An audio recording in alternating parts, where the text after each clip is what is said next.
So we're now going to create a new material for the coil geometry.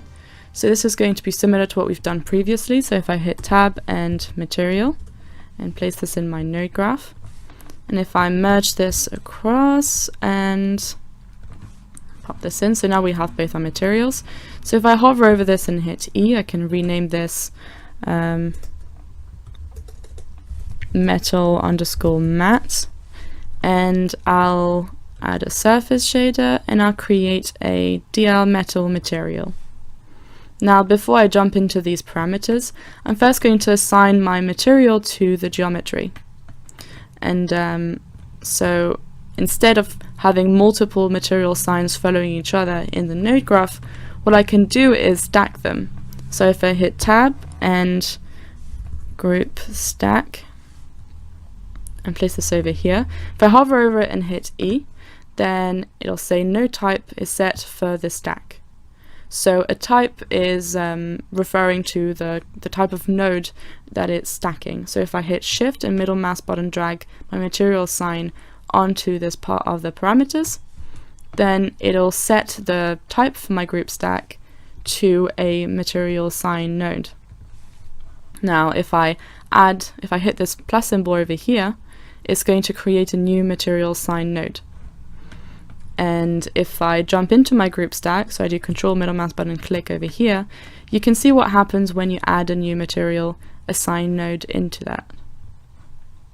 So I'm just going to remove this and call this material assign green, and this one's going to be for the metal material, and I'm going to call this material assign underscore stack.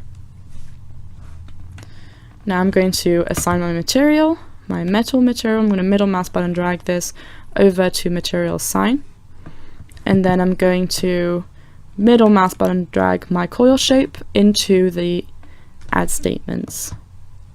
And now if I send off a live render, so make sure you have everything selected before you do that, my material will be set to my geometry. So if I start looking into the shader parameter, then what you can also do is go into the help section and hit 3Delight for Katana. So this is going to open up the 3Delight for Katana documentation page. And so if you open up the materials, what I want specifically is information on the 3Delight metal material.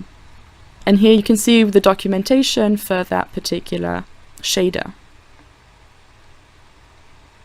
Now if I jump back into Katana, I can start modifying these parameters.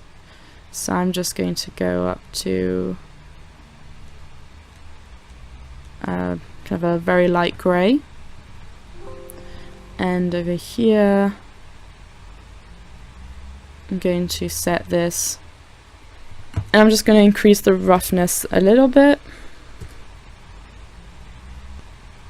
So what the tempered metal would do is if I activate this, then it's going to, if I go back into my 3Delight documentation, then if I scroll down, it'll give you the different results attached to the different values. So I'm just going to play around with this and set this to 2 a little bit, or take this down a little bit. And so I'm going to leave this like this for the moment, and I'm just going to add a little bit of definition by increasing the coating thickness. So now we have little hints of orange in our metal material. So I'm just going to leave the rest as it is, and this is it for this episode.